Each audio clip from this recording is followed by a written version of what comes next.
सारे हमारे बच्चे, बिहार के बच्चे में टैलेंट बहुत है, टैलेंटेड बहुत है, लेकिन यहाँ व्यवस्था नहीं रहने के कारण वो हमारे बिहार से बाहर जा रहे हैं। तो शिक्षा और रोजगार दोनों ही बच्चे को यहाँ पे ठगा जा रहा है।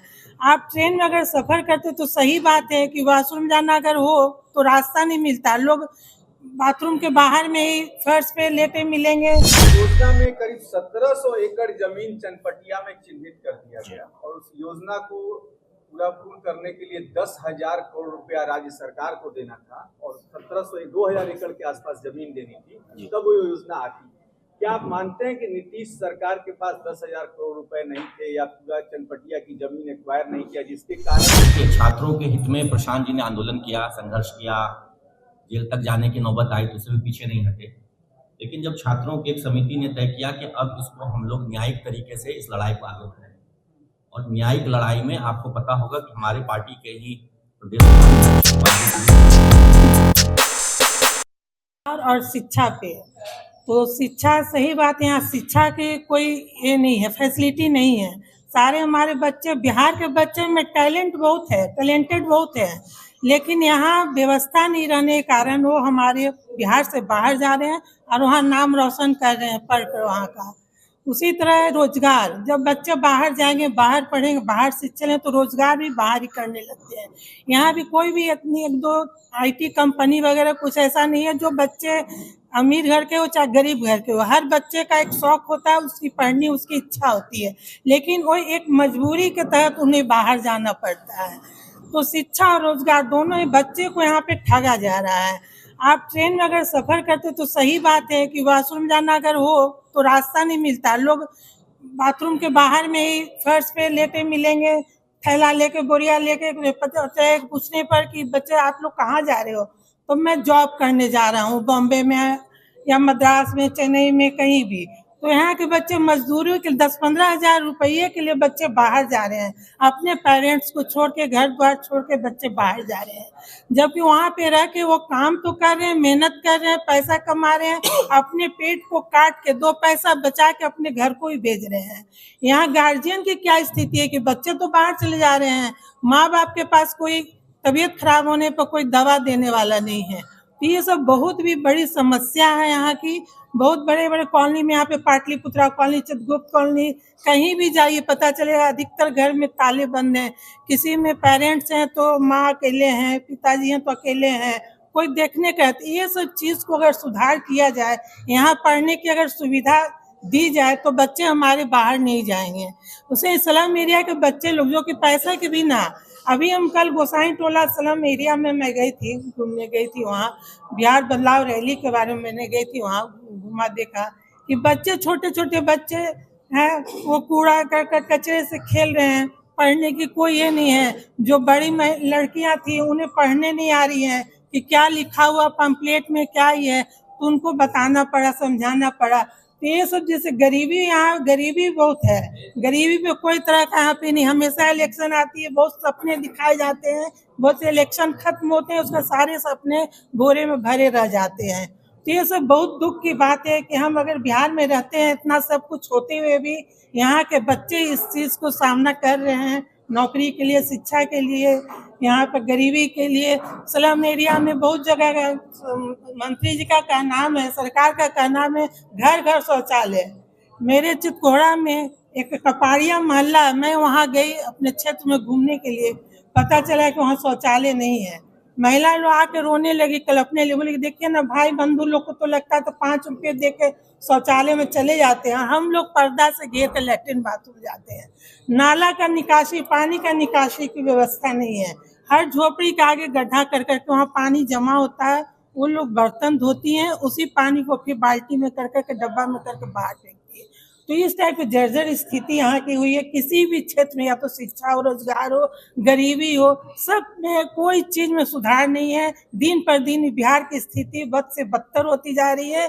तो इसमें देखा जा रहा है कि सरकार को लोग की चाहत है, जहाँ जहाँ जा रहे हैं तो लोग बोल रहे हैं कि हम लोग को बदलाव चाहिए। जैसा कि प्रशांत जी ने कहा कि प्लान को रोकने के लिए वो कर रहे हैं कि 1 लाख लोगों को यहाँ पे LCT घाट में ट्रेनिंग दे रहे हैं, युवा तो 2000 से 20,000 तक के जो है कि वहाँ पे अपना ट्रेनिंग करके कमा सकते हैं बच्चे। तो मान लीजिए बच्चे को जब यहाँ रोजगार मिल जाएगा तो बच्चे बाहर नहीं जाएंगे, अपने पेरेंट्स के साथ रह के यहीं पर रह के अपना देखेंगे करेंगे। हेलो, ठीक, नमस्ते। कोई भी सवाल हो किसी का तो वो ले सकते हैं। आपने एक बात कही कि प्रशांत जी 1 लाख लोगों को ट्रेन कर रहे हैं, 20,000 तक की नौकरी कर रहे हैं। वो ट्रेन क्या स्पेशली चुनाव के लिए किया जा रहा है? नहीं, ऐसा नहीं है। वो अभी जो लोग वहाँ आ रहे हैं उन्हें चुनाव से संबंधित चीजें बताई जा रही हैं। ऐसा नहीं, प्रशांत जी ने जैसा कि पद यात्रा किया, बहुत जगह से सारे सर्वे निकाल के देखने के बाद उनको लगा कि क्या चीज जरूरी है। वो कोई चुनाव के चलते नहीं, लेकिन उन्होंने घर घर देखा तो उनको ऐसा लगा कि यहाँ पे रोजगार की समस्या है। तो आज से नहीं, बहुत दिन से एलसीटी घाट में 5 दिन की ट्रेनिंग दी जा रही है, रहने खाने पीने की। आज हमारे घर में एक लड़की बच्ची आई थी जिसकी शादी हुई है, उनकी 3 लड़की है, हस्बैंड भी एक प्राइवेट जॉब 10,000 का करते हैं। तो वो हमसे बात की तो मैं बोली कि आप अपना बायोडाटा लेके घर पे आइए। तो सुबह आई थी, हमने उन्हें बोला कि आप एलसीटी घाट जाइए, वहाँ पे ट्रेनिंग कीजिए, देखिए वहाँ आपके लिए जगह काम मिलेगा।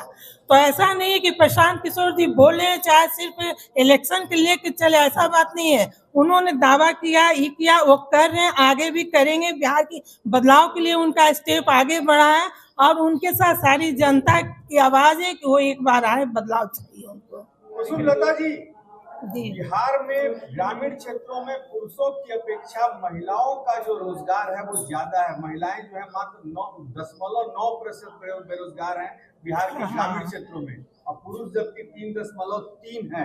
यदि जन स्वराज की सरकार आती है तो इसको इस रेशियो को कैसे मैनेज करेंगे? देखिए, जहाँ तक महिलाओं की है तो महिलाओं तो अपना काम रोजगार घर बैठे बैठे चौका बर्तन कर रही है, चाहे कर रही है, वो घर घर जाके अपना खाना बना रही है, चाहे बच्चों का देखभाल कर रही है, तो अपना हाथ पाँव मार रही है जितना उनका जो अपना ये कैपेसिटी उसके हिसाब से।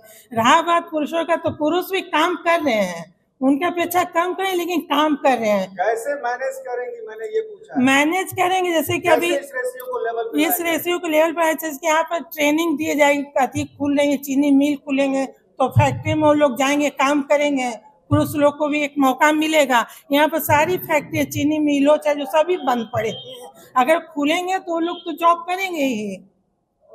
ठीक है, अमित विक्रम आप जी, जो हमने मुद्दे गिनाए थे उसके संबंध में अगर कुछ हो।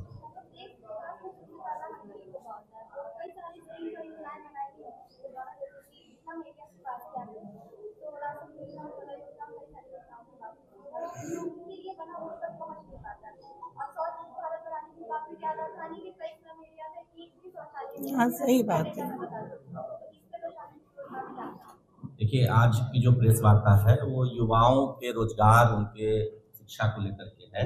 जी, मैं बता दे रहा हूँ, उन्होंने एक उदाहरण के तौर पे कहा कि कमी हर जगह है, स्वच्छता मिशन में भी कमी है और जो उनके लिए योजना वो भी नहीं पहुँच पाती है। उस पर हम विस्तृत चर्चा कभी करेंगे, उस पर विस्तार से जो नीतियाँ हैं उनके लिए हमारा जो विजन उस पर रखेंगे। आज हम चाहेंगे कि जो युवाओं के रोजगार, शिक्षा, उनके लिए जो व्यवस्था होनी चाहिए उस संबंध में अगर आप क्वेश्चन करते हो ज्यादा बेहतर। अमित जी, सवाल ये है कि बीपीएससी को लेकर प्रशांत जी एलसीटी घाट में बैठे, गांधी मैदान में बैठे, छात्र उनके साथ उनका जोरदार समर्थन देखिए, लेकिन आज छात्रों को हर जगह से निराशा मिली और प्रशांत जी जो है अपने चुनाव प्रचार में लगे, क्यों नहीं वो छात्रों के हित में अभी कुछ करें? जी, बहुत अच्छा सवाल है आपका। देखिए, छात्रों के हित में प्रशांत जी ने आंदोलन किया, संघर्ष किया, जेल तक जाने की नौबत आई तो उससे भी पीछे नहीं हटे। लेकिन जब छात्रों की एक समिति ने तय किया कि अब इसको हम लोग न्यायिक तरीके से इस लड़ाई को आगे बढ़ाएं, और न्यायिक लड़ाई में आपको पता होगा कि हमारी पार्टी के ही प्रदेश उपाध्यक्ष वाईवी गिरी जी, जो बहुत सीनियर एडवोकेट हैं, उन्होंने अपनी सेवा इस संदर्भ में दी और मजबूती से केस को लड़ा। ये बात जरूर है कि आज की डेट में हाईकोर्ट ने उस याचिका को खारिज कर दिया है, लेकिन हम लोगों ने हार नहीं मानी है। न्यायिक संघर्ष हमारा जारी रहे, पूरे मुद्दे को हम लोग न्यायिक तरीके से अंजाम तक पहुंचाने की तैयारी में है। प्रशांत जी की अपनी राजनीतिक यात्रा, अभियान उनका अपनी जगह है, लेकिन इस मुद्दे पे पार्टी का जो संघर्ष है उसको वाईवी गिरी जी न्यायिक तरीके से पूरी तन्मयता के साथ, पूरे समर्पण के साथ देखें। बीपीएससी के छात्र ये कह रहे थे कि सदन में इस मुद्दे को उठाना चाहिए, आपके सदन में एक एमएलसी भी है, इस मुद्दे को क्यों नहीं उठाया गया? देखिए, मैंने कहा कि पार्टी की जो एक नीति बनती है किसी मुद्दे पर, जैसे इस मुद्दे पर तय हुआ कि हम इसे न्यायिक संघर्ष के जरिए, हमने सड़क पर संघर्ष किया, हमारी पार्टी के हमारे सर्वोच्च नेता प्रशांत किशोर जी ने सबसे ज्यादा संघर्ष किया इस मुद्दे पर, कोई पार्टी का नेता सड़क पर इस तरीके से नहीं उतरा, धरने पर नहीं बैठा, हमने वो संघर्ष किया। लेकिन उस संघर्ष के बाद यह नीति बनी, इसको हम लोग न्यायिक तरीके से उठाएं। रह गई बात सदन में उठाने की, सदन में क्या होता है कि बहुत बार आपका कोई क्वेश्चन पुटअप किया हुआ हो, आपका कोई मुद्दा पुटअप किया हुआ हो, लेकिन बीच में कई ऐसे मुद्दे आ जाते हैं जिसमें हंगामा हो जाता है, सदन ठप हो जाता है, तो मुद्दा वहां पे उठ के नहीं आ पाता है। लेकिन इस बात को लेकर के हम लोग स्पष्ट हैं कि इस मुद्दे को, यानी बीपीएससी का जो 70th एग्जामिनेशन था, इसको हम न्यायिक तरीके से जहां तक संभव होगा लड़ेंगे। हम लोगों ने हार नहीं मानी है। छात्रों के साथ हम बैठेंगे। ऑफिशियल ऑर्डर कॉपी आने के बाद हम लोग इस पर सुप्रीम कोर्ट जाने के लिए भी तैयार हैं। अमित जी, आपने पीएम मित्रा योजना की बात की। जी, उस योजना में करीब 1700 एकड़ जमीन चनपटिया में चिन्हित कर दिया गया और उस योजना को पूरा पूर्ण करने के लिए 10,000 करोड़ रुपया राज्य सरकार को देना था और 2,000 एकड़ के आसपास जमीन देनी थी, तब वो योजना आती। क्या आप मानते हैं कि नीतीश सरकार के पास 10,000 करोड़ रुपए नहीं थे या पूरा चनपटिया की जमीन एक्वायर नहीं किया, जिसके कारण 1 लाख युवाओं का रोजगार और करीब 3 लाख किसान जो सीधे जुड़ते इस योजना से, ये अभी तक नहीं मिला बिहार को? देखिए, इससे सिर्फ किसान नहीं जुड़ते, युवा भी जुड़ते, क्योंकि 1 लाख रोजगार सृजन होना था, किसानों की फसल का भी उसमें उपयोग होता है। जैसे 3 लाख किसान सीधे लाभ, जी 3 लाख किसान होते हैं, 1 लाख प्रत्यक्ष रोजगार मिलता जी। देखिए, इसमें ऐसा नहीं कि सरकार के पास भूमि नहीं थी या धन का अभाव था, नीति और नियत का अभाव था। शाहनवाज साहब जब थे उद्योग मंत्री, उन्होंने सबसे पहले इसका जिक्र किया था कि चनपटिया में जमीन चिन्हित कर ली गई है 1700 एकड़ के करीब। और बिहार में सिर्फ चनपटिया में ही जमीन नहीं है, बिहार में भागलपुर में भी 2 जगह जमीन है। वहाँ एयरपोर्ट बनने के लिए एक सुल्तानगंज और एक घोराडी में बात हो रही है, वहाँ भी जमीन है। भागलपुर भी सिर्फ उद्योग का केंद्र रहा है, वहाँ भी जमीन है। गया में भी जमीन है और भी जगह भी जमीन है। जमीन की कोई कमी नहीं है, यहाँ पर जमीन पर्याप्त मात्रा में है। रह गई बात 10,000 करोड़ का जो अंशदान होता, उसकी भी कोई कमी नहीं है। हजारों करोड़ रुपए तो बिहार सरकार खर्च नहीं कर पाती है, हर बजट में वो लौट जाता है। उसके लिए 10,000 करोड़ रुपए का आवंटन होना बड़ी बात नहीं थी। बात है यहाँ नीति और नियत की। बिहार की सरकार हो चाहे केंद्र की सरकार हो, दोनों की नीति नहीं है कि बिहार का विकास हो और दोनों की नियत नहीं है कि बिहार के युवाओं को बिहार में रोजगार मिले। ये दिक्कत है। पैसा, जमीन या कह लीजिए लोगों का या संसाधन का कोई अभाव नहीं। जितने भी बहाने दिए जाते हैं कि लैंडलॉक स्टेट है तो सी पोर्ट नहीं है यहाँ पर, तो ये नहीं है, वो नहीं है, वो सब कोई कारण नहीं है। इसी बिहार में उन्हीं परिस्थितियों में तो पहले इतने बड़े बड़े शुगर मिल्स थे, इतने बड़े बड़े उद्योग थे, कहाँ चले गए वो सब? लेकिन आप लोग कहीं भी प्रशांत किशोर या जनसुराज के जो भी दिग्गज नेता हैं, इन तमाम चीजों पर लेकर कुछ भी नहीं बोल रहे हैं। अशोक पेपर मिल से लेके 1958 से लेके 98 तक, जितनी 90 तक जितनी शुगर मिल से लेके पेपर मिल बिहार में थी, सब बंद हुई है। उसको खोलने की कोई प्लानिंग आप लोग नहीं बता रहे हैं कि जिससे जनता आप लोगों की तरफ आकर्षित हो। रोजगार की बात तो सिर्फ आपके प्रशांत किशोर यही कहते हैं कि मनरेगा से हम जोड़ देंगे, पलायन रोकेंगे। ठीक है, वो बात सही है। कोई ठोस नीति भी तो आप सामने लेके नहीं आ रहे। जी मैं बताऊँ, औद्योगिकरण को लेकर के हमारी पार्टी की स्पष्ट नीति है कि जहां तक संभव हो, जो भी उद्योग बंद पड़े हैं उनको शुरू करने की बात हो या नए उद्योग लगाने की बात हो, उसके लिए हम हर संभव प्रयास करेंगे। आप जिस बात का जिक्र कर रहे हैं कि मनरेगा से जोड़ देंगे, वो खेती के लिए है। खेती की समस्या बिहार में आज ये है कि खेती के लिए मजदूर नहीं मिल रहे, क्योंकि मजदूरों का जो मोल भाव है वो बहुत ज़्यादा हो गया। उनकी जो एक लागत राशि है, इस वजह से कृषि की बहुत बढ़ जाती है। इस कारण से क्या होता है कि जो गरीब किसान है वो खेती छोड़ रहा है, वो जाकर के मजदूरी दूसरे राज्य में कर रहा है, अपना खेती यहाँ बटाई कर दिया। वो योजना जो उन किसानों के लिए है जो मजदूरों के अभाव में खेती छोड़ दे रहे, उनके लिए। उद्योगों की बात जो है वो बिल्कुल स्पष्ट है कि जितने भी बंद पड़े उद्योग हैं या और भी जो नए उद्योग स्थापित किए जा सकते हैं, उनको हम जरूर सत्ता में आएंगे तो स्थापित करेंगे। अब उसके लिए नीति क्या हो? नीति तो बात यह है कि जब आप सत्ता में रहेंगे तब आप फंड्स को मोबिलाइज कर सकते हैं, इन्वेस्टर मीट्स बुला सकते हैं, इन्वेस्टर्स को मोटिवेट कर सकते हैं कि उनमें फिर से पूंजी वो इन्वेस्ट करें। या सरकार की कोई औद्योगिक नीति बनेगी, सरकार किसी एक खास रेट ऑफ इंटरेस्ट पर लोन देगी उद्योगपतियों को, जिससे कि उद्योगपति अपना पूंजी यहाँ पर निवेश करना चाहे।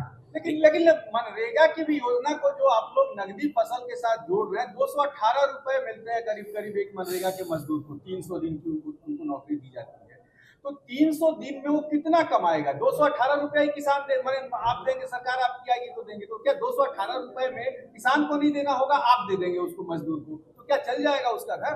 किसका घर? जो मनरेगा के मजदूर जो उसमें काम करेंगे। अभी क्या कर रहे हैं वो? 300 दिन का रोजगार आप देंगे ना साहब? अभी क्या कर रहे हैं मजदूर? अभी तो मनरेगा में काम कहीं ना कहीं ज्वाइंट है ही है। अभी कितना मनरेगा में काम मिल रहा है? 300 दिन का काम का नहीं मिल रहा है। गारंटी है, गारंटी है, लेकिन काम तो नहीं मिल रहा है 300 दिन का। तो जो मजदूर हैं तैयार यहाँ मनरेगा में काम करने के लिए, देखिए दो चीजें, मजदूर तैयार बैठे हैं काम करने के लिए, किसान हैं जिनके पास खेत है, नकदी फसल उगाना चाहते हैं, लेकिन लागत मूल्य ज्यादा होने की वजह से वो नहीं उगाते। तो हम इन दोनों नेसेसिटीज को एक दूसरे के साथ कनेक्ट करके, एक दूसरे के पूरक है दोनों, मजदूर हैं जो काम करना चाहते हैं, किसान हैं जिनके पास खेत है वो फसल उगाना चाहते हैं, तो दोनों को आपस में इंटरकनेक्ट कर देंगे तो नकदी फसल का उपज ज्यादा बढ़ेगा, जिससे कि किसानों की आय बढ़ेगी। ये बिल्कुल अलग योजना है, ये किसानों के लिए, युवाओं के रोजगार के लिए, चाहे उद्योग हो, चाहे आईटी पार्क हो, टेक्सटाइल पार्क हो, सेमीकंडक्टर इंडस्ट्री, गुजरात में देखिए ना सेमीकंडक्टर का इंडस्ट्री खुल रहा है, बिहार में तो नहीं खुल रहा है। बिहार में अमित शाह जी आए थे, क्या कह के गए? सीता माता का मंदिर बना देंगे। सीता माता का मंदिर बना देंगे, बहुत अच्छी बात है। द्वारका धाम भी है गुजरात में, लेकिन द्वारका धाम के साथ साथ वहाँ सेमीकंडक्टर की फैक्ट्री भी है, टेक्सटाइल पार्क भी है। यहाँ का मजदूर सूरत में जाकर के कपड़ा मिल में मजदूरी कर रहा है, यहाँ का लेकिन शुल्क उद्योग जो भागलपुर का था, रेशम उद्योग जो था, वो ठप पड़ा हुआ। तो सीता माता का मंदिर बने, लेकिन उसके साथ साथ बिहार में टेक्सटाइल पार्क भी बने, सेमीकंडक्टर की इंडस्ट्री भी लगे, यहाँ के जो बंद पड़े चीनी मिल है, कल कारखाने हैं, वो भी शुरू